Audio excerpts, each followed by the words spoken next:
Hi everyone, welcome to my YouTube channel. तो आज है हमारी हिस्ट्री के हैंडी टू नोट सीरीज की क्लास नंबर 7 और आज का हमारा टॉपिक है बौद्ध धर्म। तो चलिए शुरू करते हैं। बौद्ध धर्म के संस्थापक गौतम बुद्ध थे। इनका जन्म 563 ईस्वी पूर्व कपिलवस्तु के लुम्बिनी नामक स्थान पर हुआ। इनके पिता का नाम सुधोधन था, जो शाक्य गण के मुखिया थे, और माता का नाम माया देवी था। ये बुद्ध के जन्म के 7वें दिन इनकी मृत्यु हो गई थी। उसके बाद बुद्ध का पालन पोषण इनकी सौतेली माँ प्रजापति गौतमी ने किया। बुद्ध के बचपन का नाम सिद्धार्थ था। इनका विवाह 16 वर्ष की आयु में यशोधरा के साथ हुआ। यशोधरा का अन्य नाम बिंबा और गोपा था। बुद्ध के जन्म के समय भविष्यवाणी। कालदेव एवं कौंडिल्य नामक ब्राह्मण ने बुद्ध के लिए भविष्यवाणी की और कहा कि यह बालक या तो चक्रवर्ती राजा बनेगा या सन्यासी बनेगा।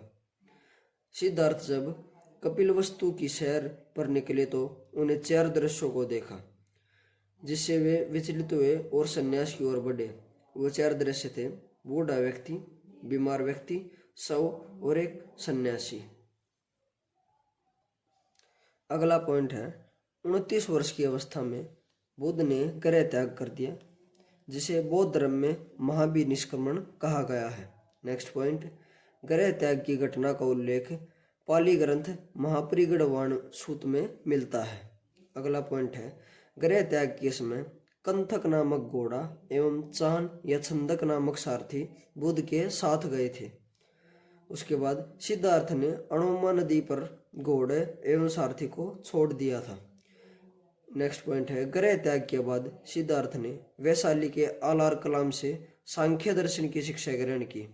आलार कलाम सिद्धार्थ के प्रथम गुरु थे। आलार कलाम के बाद सिद्धार्थ ने राजगीर के रुद्रकराम पुत्र से शिक्षा ग्रहण की, और उसके बाद उरुवेला में सिद्धार्थ को कौंडिल्य, वप्पा, बादिया, महानामा एवं अस्सागी नामक 5 साधक मिले।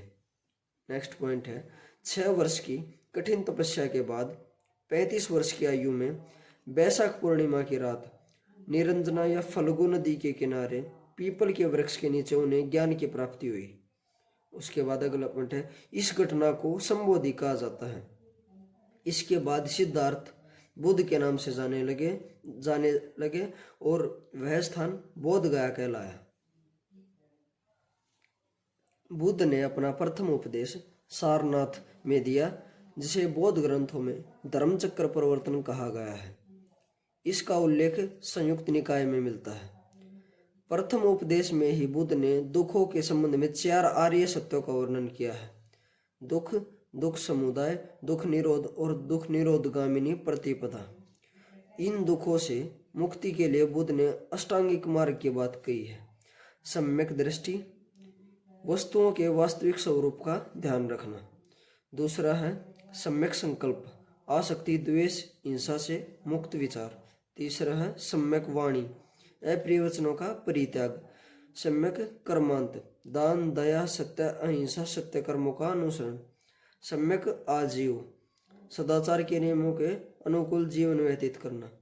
सम्यक व्यायाम, विवेकपूर्ण प्रयत्न करना। सम्यक स्मृति, मिथ्या धारणाओं का परित्याग कर सच्ची धारणा रखना। और सम्यक समाधि, मन की एकाग्रता। ये बुद्ध के द्वारा बताए गए अष्टांगिक मार्ग हैं इन 4 दुखों से मुक्ति पाने के लिए। अब अगला पॉइंट है, बुद्ध ने अपने उपदेश पाली भाषा में दिए। बौद्ध धर्म के बारे में विशद ज्ञान त्रिपिटक से प्राप्त होता है। कौन कौन से हैं? त्रिपिटक, विनय पिटक, सूत्र पिटक और अभिधम पिटक। सूत्र पिटक में 5 निकाय हैं: दिग्ग निकाय, मंजिम निकाय, संयुक्त निकाय, अंगुत्तर निकाय और खुद्दक निकाय। अगला पॉइंट है, बुद्ध के पूर्व जन्म से जुड़ी जातक कथाएं खुद्दक निकाय की 15 पुस्तकों में से एक है। बौद्ध धर्म मूलतः अनिश्वरवादी है, लेकिन बौद्ध धर्म में पुनर्जन्म की मान्यता है। नेक्स्ट पॉइंट है, बौद्ध धर्म अनात्मावादी है। बौद्ध धर्म की एक शाखा सामित्य ने आत्मा को माना है। अगला पॉइंट है, बौद्ध संघ में शामिल होने की न्यूनतम आयु 15 वर्ष है, और बौद्ध संघ में प्रविष्टि होने को उपसंपदा कहा जाता है। बौद्ध धर्म के त्रिरत्न हैं बुद्ध, धम्म और संघ। और गौतम बुद्ध को लाइट ऑफ एशिया कहा जाता है। अगला पॉइंट है भारत में उत्पन्न अंतिम बौद्ध ग्रंथ वामसातपाकीशिनी है। अगला पॉइंट है चतुर्थ बौद्ध संगीति के बाद बौद्ध धर्म दो भागों में हीनयान व महायान में विभाजित हो गया। हीनयान बौद्ध को महापुरुष मानते थे और महायान बौद्ध को देवता मानते थे। हीनयान का आदर्श अर्थ पद को प्राप्त करना था। इनका मुख्य आदर्श बोधिसत्व है। जो व्यक्ति अपनी साधना से निर्वाण प्राप्त करते हैं उन्हें ही अर्थ कहा जाता है। बोधिसत्व दूसरे को प्राथमिकता देते हुए अपने निर्वाण को विलंब करते हैं। इनका मूर्ति पूजा में विश्वास नहीं था और ये मूर्ति पूजा के पक्ष में थे। इनकी साधना पद्धति कठोर थी तथा भिक्षु जीवन को ये प्राथमिकता देते थे। सिद्धांत सरल व सुलभ थे और भिक्षुओं के साथ उपासक को भी महत्व देते थे। इनका साहित्य पाली भाषा में था और महायान का साहित्य संस्कृत भाषा में था। अगला पॉइंट है बुद्ध की मृत्यु 80 वर्ष की अवस्था में 483 ईस्वी पूर्व कुशीनारा देवरिया यूपी में चुंद द्वारा अर्पित भोजन के बाद हो गई, जिसे बौद्ध धर्म में महापरिनिर्वाण कहा जाता है। मल्लों ने अत्यंत सम्मानपूर्ण बुद्ध का अंतिम संस्कार किया और बुद्ध के जन्म व मृत्यु की तिथि को चीनी परंपरा के कैंटोनाबिले के आधार पर निश्चित किया गया है। कुछ अन्य महत्वपूर्ण बिंदु हैं, जैसे बौद्ध के जीवन की घटनाओं के प्रतीक। उनके जन्म का प्रतीक था कमल, गर्भ का प्रतीक हाथी, यौवन का प्रतीक सांड और गृह त्याग का प्रतीक घोड़ा, ज्ञान प्राप्ति का बोधि वृक्ष, समृद्धि का शेर, प्रथम उपदेश चक्र, निर्वाण पद चिन्ह और मृत्यु का स्तूप। कुल 4 पशु महात्मा बुद्ध के जीवन की घटनाओं से संबंधित हैं। कौन कौन से? हाथी, सांड, घोड़ा और शेर। अब है बुद्ध के शिष्य तपस्सु व मल्लिक। बुद्ध के प्रथम 2 अनुयायी पंचवर्गीय ब्राह्मण मोदगलायन नंद, जो कि महात्मा बुद्ध के सौतेले भाई थे। आनंद, स्त्रियों को संघ में सदस्य दिलाने में योगदान। जीवक, अजात शत्रु, महाकश्यप, जिन्होंने प्रथम बौद्ध संगीति की अध्यक्षता की थी।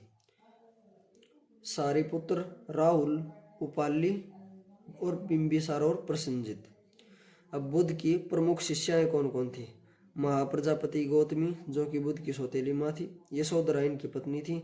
नंदा इनकी सौतेली बहन। विशाखा, मल्लिका, आगरपाली और क्षेमा, जो बिंबिसार की पत्नी थी।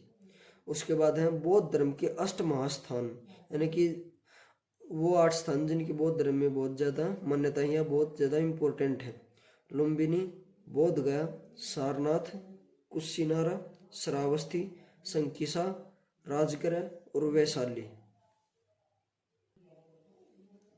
अगला पॉइंट है प्रमुख बौद्ध विद्वान। पहले हैं अशोक घोष, ये कनिष्क के समकालीन थे और इन्होंने बुद्ध चरितम ग्रंथ की रचना की थी। नागार्जुन, इन्होंने बौद्ध दर्शन की माध्यमिक विचारधारा का प्रतिपादन किया, जो शून्यवादी के नाम से भी जानी जाती है। वसुबंध, बौद्ध धर्म का विश्वकोश कहे जाने वाले अभिधम्म कोश की रचना की। बुद्ध घोष, इन्होंने इनके द्वारा लिखी गई पुस्तक विशुद्धि मार्ग हीनयान संप्रदाय का प्रमुख ग्रंथ है। और अगला पॉइंट है धातु के सिक्के सबसे पहले बौद्ध काल में प्रकट हुए थे। आगे हैं बौद्ध धर्म के पतन के कारण। बौद्ध धर्म में कर्मकांडों का प्रभाव बढ़ गया।